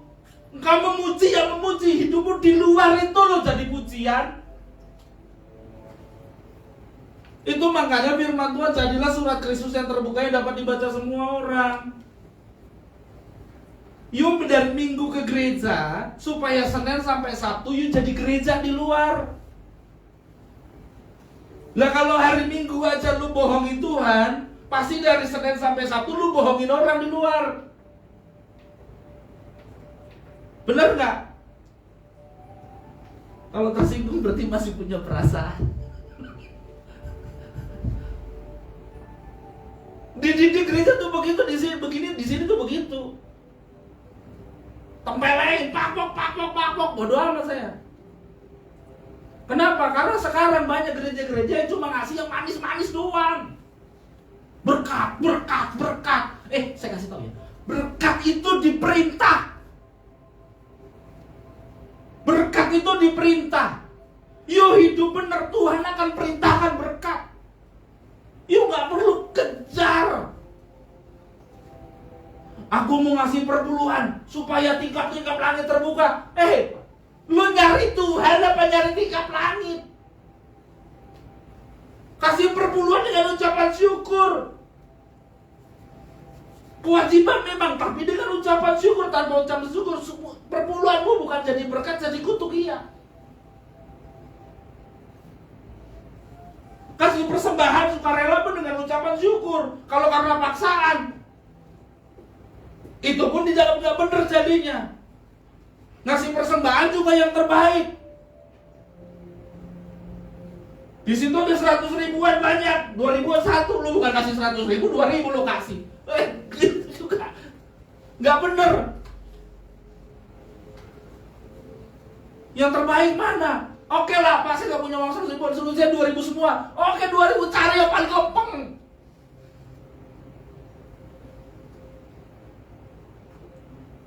That's the best gitu loh. You beri Tuhan yang terbaik karena Tuhan selalu kasih yang terbaik kok. Kita sadar diri bahwa kita ini orang berdosa. Ya. Dan kesadaran diri sangat diperlukan ketika masuk ke dalam hadirat Tuhan. Karena tanpa kesadaran dirimu, engkau sedang mempertaruhkan hidupmu dalam berkat dan kutuk. Orang yang masuk ke dalam bait Allah, ke dalam tabernakel imam besar, mau tahu apa? Dia itu di perutnya itu diikat, pinggangnya diikat pakai tali tambang, kakinya itu dikasih seperti gelang lonceng itu. Jadi kalau jalan bunyi cekring gitu. Nah kalau si imam besar ini merasa bahwa dirinya benar, lalu masuk ke dalam ruang Maha Kudus dan Tuhan memandang dia memang orang benar, dia akan selamat keluar. Tapi kalau ternyata imam besar ini bawa dosa ke dalam ruang Maha Kudus, itu pasti disambar Tuhan mati. Dan gak ada bisa ada orang yang ngambil. Itu harus ditarik. Dan barang siapa berani masuk ke ruang Maha Kudus, dia sedang mempertaruhkan hidupnya. Kalau hidupmu gak benar, goodbye. This is a matter of your heart. Sikap hatimu. Dan Tuhan selalu lihat itu.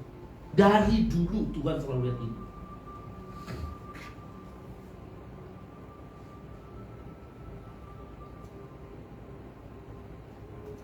Jangan sampai kita menyembah Tuhan di gereja, tapi sungguhnya kita jadi penyembah iblis di luar. Pernah dengar Illuminati nggak? Illuminati itu ngomong begini, kami adalah pembela-pembela kebenaran, tapi melalui jalan kegelapan. Oke? Jangan sampai gereja itu jadi sama seperti Illuminati. Kita adalah pembela-pembela kejahatan lewat jalan terang. Tinggal dibalikkan. Banyak kan gereja-gereja begitu? Sebenarnya bukan Tuhan yang jadi fokusnya. Yang jadi fokusnya apa? Mamon, duit.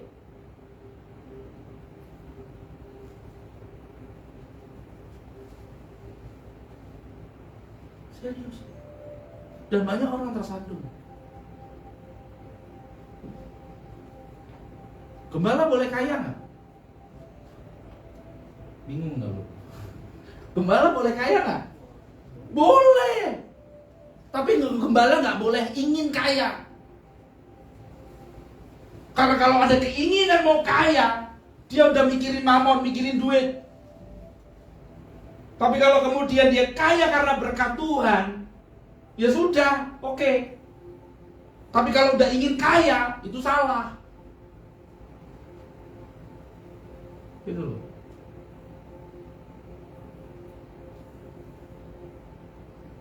Sebuah kebenaran akan selalu melalui tahap verifikasi Allah. Pernah beli pakai kartu kredit di toko online? Begitu masuk bayar klik, ya kan? Terus ada datang verifikasinya. Ini bener lu kan? Ada kode dikirim via SMS ke HP-mu. Kau harus masukkan kode itu baru sistem komputerisasi bekerja dan mengclearkan pembelian. Bener ya? Kayak gitu kan? Sama. Hidup kita ini itu akan melalui tahap verifikasi Allah. Ketika kita sudah berusaha hidup benar, tingkat kebenaran itu yang menilai Tuhan. Makanya jangan sampai engkau menghakimi orang lain, karena hidupmu pun lewat tahap verifikasi. Tidak ada satu hal pun yang dapat kita sembunyikan di hadapan Allah. Oke, kita harus sadar diri.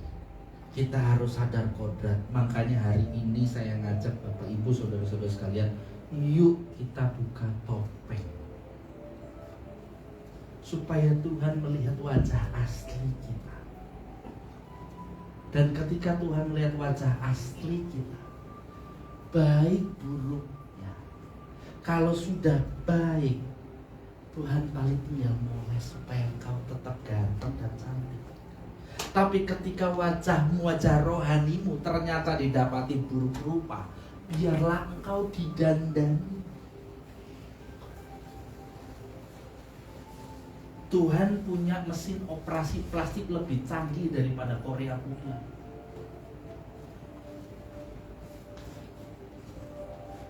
Dia bisa rubah yang wajahnya beruk jadi Richard Gere, bisa. Ya, kita buka topeng. Yesus pernah ngomong ini. Hari ini aku tidak lagi memanggil kamu sebagai hamba, tapi aku memanggil kamu sebagai sahabat, karena hamba tidak tahu apa yang tuannya lakukan, tapi sahabat tahu apa yang dilakukan oleh sahabatnya. Oke, itu levelnya naik. Tapi bukan berarti lu berhenti jadi hamba. Ada saat dimana kita jadi hamba, ada saat dimana kita jadi sahabat. Jangan terbalik. Waktunya engkau jadi hamba, engkau bertingkah seolah engkau sahabat.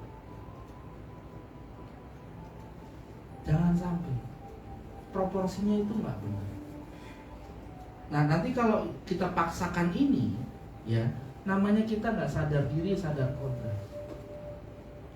Orang yang sudah pulih kodratnya, sadar bahwa dia diciptakan segambar dan seperti Allah, dia akan bertingkah, dia akan berperilaku, berpikir, punya karakter yang sama seperti Kristus. Terakhir sebagai penutup, menenggelamkan diri dalam hadirat Allah itu tidak mudah. Tapi saya ajarin, Ini yang merubah saya. Proses itu dalam pencobaan hidup ini, tekanan hidup dan sebagainya memang sulit ya. Apalagi kita sudah melalui proses hidup, ada pandemi, itu lebih sulit lagi ya. Tetapi coba mandang itu jangan jadi ujian, tapi jadi kesempatan. Kalau engkau memandang ini jadi ujian, siapa yang sebelumnya pernah menghadapi pandemi di generasi ini? Kan nggak ada. Makanya semua orang kelabakan, makanya semua orang mati, karena nggak ada yang pernah menghadapi. Oke? Karena memandangnya sebagai ujian. Tapi coba pandang sebagai kesempatan. Kesempatan apa? Kesempatan engkau menderita bersama-sama dengan Kristus yang seperti Paulus bilang. Ketika ujian hidupmu berjalan, pandanglah itu sebagai kesempatan, bahwa engkau diberi kesempatan oleh Tuhan untuk menderita bersama dengan Kristus. Because at the end of the day, engkau akan dibangkitkan dan dipermuliakan bersama-sama Kristus. Di situ engkau menang. Jadi sadar diri, pencobaan hidupmu adalah kesempatan. Amin. Hidup ini adalah kesempatan.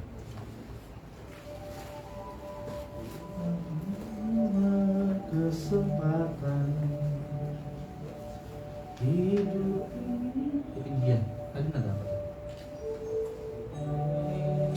Adalah kesempatan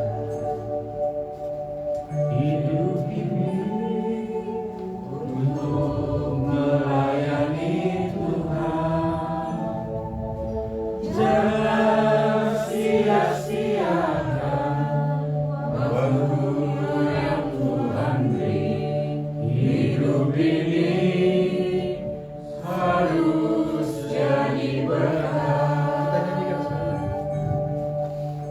Hidup ini adalah kesempatan. Hidup ini untuk melayani Tuhan. Jangan sia-siakan waktu yang Tuhan beri. Hidup ini harus jadi berkah. Oh Tuhan, pakailah hidupku selagi aku masih kuat. Jelas saatnya nanti ku tak berdaya lagi. Hidup ini sudah jadi berkah. Oh Tuhan, pakailah hidupku selagi aku masih kuat. Bila saatnya nanti ku tak berdaya lagi. Hidup ini sudah jadi berkah. Tuhan, firman-Mu sudah dibagikan, hamba berhenti. Tapi firman-Mu ya dan amin, apa yang keluar dari mulutnya Allah tidak akan pernah kembali dengan sia-sia. Pakai hidup kami, biarkan kami memandang hidup ini adalah kesempatan untuk kami melayani Tuhan. Sehingga nanti pada masa tua kami ya Tuhan, pada masa semua rambut kami ini menjadi putih, kulit kami keriput, kami mulai bungkuk, kami mulai sulit untuk berjalan, kami punya kesadaran bahwa hidup kami ini sudah dipakai Tuhan. Hamba berdoa buat kami semua yang di tempat ini, buat anak-anak-Mu yang hadir pada hari ini. Bukan kebetulan mereka ada di tempat Tapi aku berdoa untuk setiap mereka dalam bidang mereka masing-masing. Tua muda, Tuhan pakai mereka. Aku tahu dalam hidup dan melalui hidup mereka Tuhan, Kau merancangkan sesuatu yang besar, di mana kabar keselamatan itu akan diberitakan melalui hidup mereka. Oleh sebab itu Tuhan, biarlah mereka jadi surat-surat Kristus yang terbuka, yang dapat dibaca oleh semua orang di luar gereja ini. Terima kasih Bapak. Meteraikan firman ini dalam bawah hati kami masing-masing. Biarlah kami jadi pelaku-pelaku firman yang sungguh-sungguh tenggelam dalam hadirat Allah, sehingga ketika kami tenggelam dalam hadirat-Mu, kami bisa menyatakan Kristus kepada dunia. Kami akan jadi domba yang siap diutus sekalipun di tengah-tengah serigala. Terima kasih Bapak. Terima kasih Tuhan untuk firman. Dalam nama Yesus kami sudah berdoa, mengucap syukur untuk firman Tuhan. Haleluya. Amin. Amin. Terima kasih Pak Gembala untuk firman-Nya, sangat memberkati. Semoga kita semakin kuat menjadi anak-anak Tuhan. Amin. Kita akan memberikan persembahan yang kedua. Nah, sementara persembahan kita persiapkan, kita berdoa untuk persembahan yang akan kita berikan. Terima kasih Tuhan Yesus untuk firman-Mu yang luar biasa, yang menguatkan kami hari ini.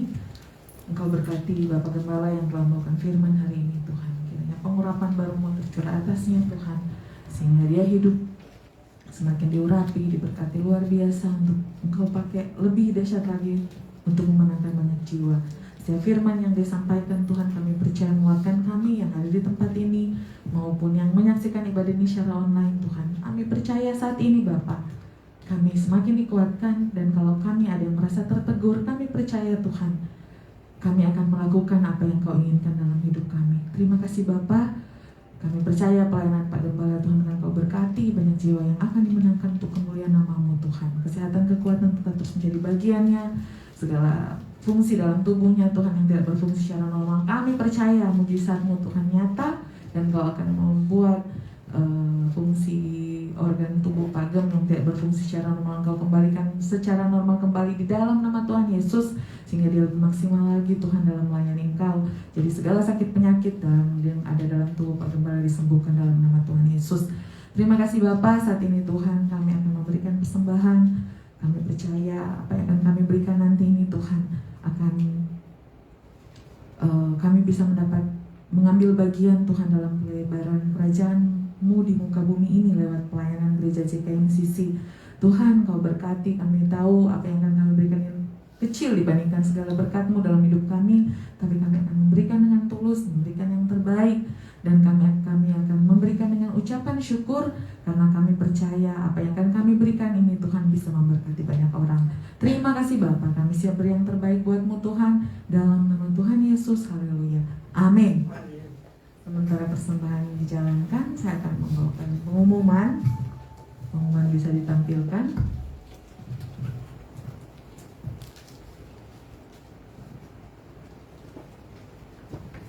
Untuk pengumuman buletin Minggu 10 Oktober 2021 edisi 227, ini ada artikel di balik covernya, menenggelamkan diri dalam hadirat Tuhan bisa menjadi bahan renungan kita di sepanjang minggu ini, yang telah ditulis oleh Pak Gembala dan ada hubungannya dengan firman Tuhan hari ini.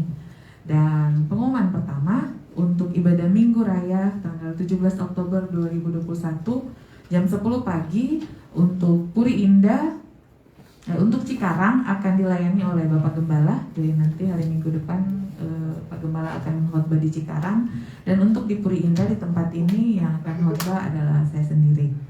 Dan untuk pengumuman untuk cabang Mangga 2 minggu depan masih digabung di sini di Puri Indah. Nanti akan dilaksanakan kembali di Mangga 2 minggu keempat dan kelima. Dan pengumuman selanjutnya untuk hari Kamis 14 Oktober 2021, Komsel akan dibawakan oleh Om Heru, Bapak Pendeta Dr. Daniel Ki Bagus Heruyono MPH. Om Heru akan online Zoom dari Blitar. Sebagai informasi, Om Heru adalah Bapak Pembina kami, Gereja JKMCC berdiri di bawah pembinaan beliau. Nah, komsel hari Kamis nanti akan dipimpin oleh Om Hero, jadi semua bisa bergabung, nanti link Zoom akan diberikan di grup WA. Dan pengumuman selanjutnya, ada vokal kelas hari Senin tanggal 11 Oktober 2021 jam 7 yang akan membawakan coaching hari ini ya tetap ya Kak Tito Hero lagi hari ini berhalangan hadir. Yang berminat untuk belajar vokal bisa bergabung nanti di hari Senin jam 7 malam. Dan untuk hari Sabtu ada Komsel Youth.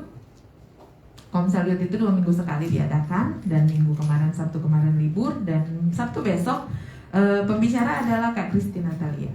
Mungkin bertanya, Kak Kristi Natalia ini siapa? Kak Kristi ini adalah Cece dari Kak Timi. Nah, dia mau membagi berkat buat kita nanti di Youth Arrow. Semoga anak-anak muda bisa bergabung semuanya ya. Nah, untuk jam 8 malamnya nanti di hari Sabtu, doa malam akan dipimpin oleh koordinator doa kita, Ibu Risma Arianja. Semua pelayan Tuhan, pengerja diharapkan bisa hadir dalam doa malam. Karena doa malam ini lewat Zoom, jadi bisa doa dari rumah masing-masing. Kalau bisa makin rajin ikut doa ya. Karena kita nggak onsite, nggak perlu datang ke tempat doa gitu, cuma dari rumah sendiri, dari kamar sendiri. Kalau bisa ya makin rajin ya menemui Tuhan hari-hari ini.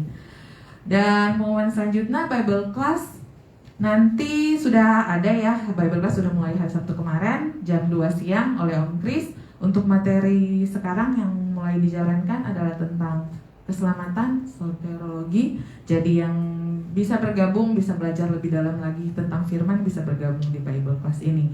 Dan saudara-saudara yang ingin, ada saudaranya yang ingin baptis selam, bisa menghubungi sekretariat gereja. Dan kita tetap dukung dan doakan untuk rencana pembukaan cabang gereja JKMCC di Kota Solo.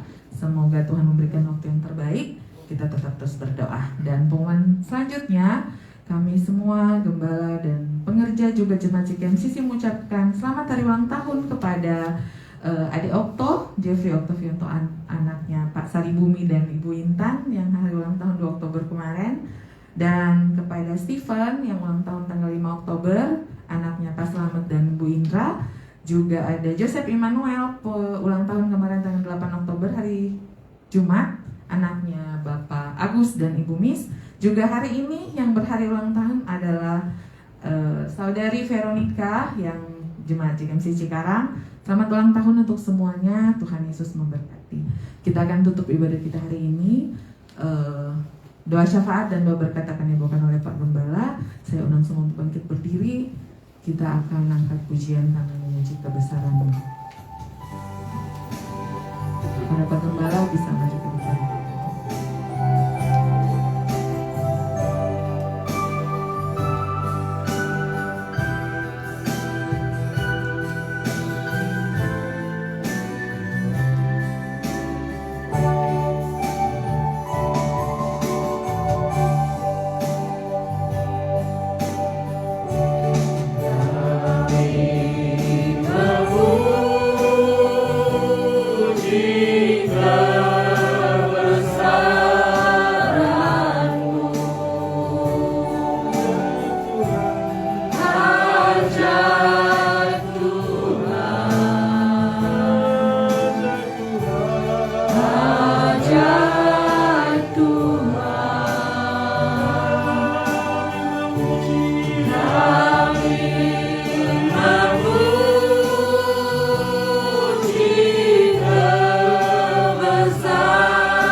Terima kasih ya Tuhan untuk firman-Mu ya, dan amin bagi kami.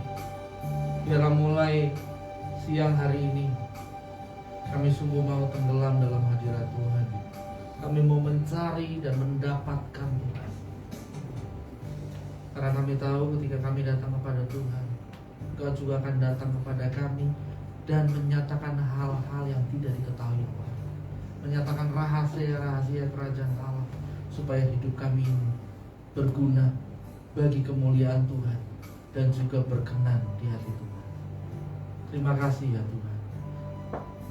Di penghujung ibadah kami mau berdoa buat bangsa dan negara kami ini. Bersyukur untuk kasih-Mu buat negeri kami, bahwa semakin hari COVID-19 makin mereda.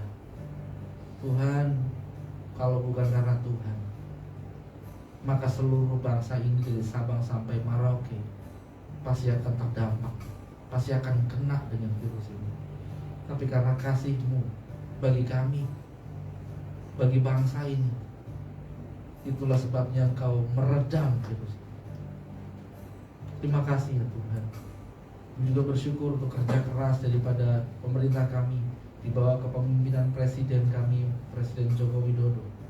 Tuhan berkati hamba-Mu ini, beri kekuatan ekstra di penghujung masa administrasinya ini ya Tuhan. Tuhan, biarlah dia menyelesaikan semua program-programnya, supaya Indonesia ini dibangunnya untuk lebih maju. Dan kami berdoa untuk penerus hamba-Mu ini, biarlah menjadi orang yang sama seperti hamba-Mu, yang Kau kehendaki, yang Kau urapi, supaya bangsa ini terus maju dan nama Tuhan boleh dipermuliakan. Menyerahkan bangsa Indonesia ke dalam tangan-Mu, hanya dalam nama Tuhan Yesus Kristus. Kami berdoa buat gereja-gereja dimanapun berada yang hari ini memberitakan firman Tuhan, hamba-hamba-Mu yang berdiri di mimbar-mimbar dari pagi ini sampai nanti sore atau nanti malam. Tuhan, gereja-gereja yang sudah buka baik secara onsite maupun online, Tuhan berkati semua. Gereja-gereja partner kami di dalam dan luar negeri, Tuhan berkati semuanya, supaya kami semua dapat bersinergi untuk memajukan kerajaan Allah di muka bumi ini, sehingga nama Tuhan dipermuliakan. Kami juga berdoa buat gereja kami sendiri, rencana-rencana program-program gereja Tuhan, terlebih di masa kepejabatan periode yang baru ini. Hamba-hamba-Mu yang sudah menjabat, Tuhan berkati, Tuhan urapi, Tuhan kuduskan, supaya kami semua boleh bekerja sama untuk memajukan gereja ini. Bukan untuk besarnya gereja ini, bukan untuk mewahnya gereja ini, tapi untuk jiwa-jiwa diselamatkan, supaya jiwa-jiwa mendengar kabar baik. Dan hamba berdoa Tuhan, hamba sungguh-sungguh berdoa supaya orang-orang yang belum percaya itu mengisi gereja ini. Dalam nama Yesus, hamba akan melihat bahwa orang-orang dari suku Kedar akan dibaptis berbondong-bondong banyak. Dan kami akan menuai, sungguh-sungguh menuai ladang yang sudah memenuhi. Terima kasih Tuhan, menyerahkan gereja kami, setiap program, setiap rencana yang sudah dibicarakan bersama Tuhan, supaya boleh berjalan sebagaimana mestinya di dalam kehendak-Mu. Terima kasih Tuhan, dan sebentar kami akan berpisah satu sama lain. Kiranya tangan Tuhan sendiri yang turun dan memberkati kami. Saudara-saudara yang kekasih, arahkanlah hatimu kepada Tuhan dan terimalah berkat daripadanya. Kiranya Tuhan memberkati engkau dan melindungi engkau. Kiranya Tuhan menyinari wajahnya kepadamu dan memberimu kasih karunia. Kiranya Tuhan menghadapkan wajahnya kepadamu dan memberimu damai sejahtera. Dan turunlah kiranya berkat, rahmat, anugerah dari Allah Bapa dan cinta kasih dari anaknya Tuhan Yesus Kristus Juru Selamat kita, serta persekutuan, pembelaan, pertolongan, perlindungan, kuat kuasa dan penghiburan daripada Roh Kudus menyertai kita semua mulai siang hari ini sampai selama-lamanya, sampai Maranatha Tuhan Yesus datang kali kedua jemput kita di awan-awan yang permai. Yang diberkati Tuhan boleh sama-sama katakan amin. Amin. Amin. Amin. Ibadah sudah selesai, silakan duduk. Terima kasih untuk kehadiran semuanya. Bagi yang baru pertama kali hadir di JKM Cicipurin Indah, kami ucapkan selamat datang. Dan jikalau belum memiliki tempat ibadah yang tetap, bisa bergabung lagi di tempat ini. Terima kasih, Tuhan Yesus memberkati. Selamat hari Minggu.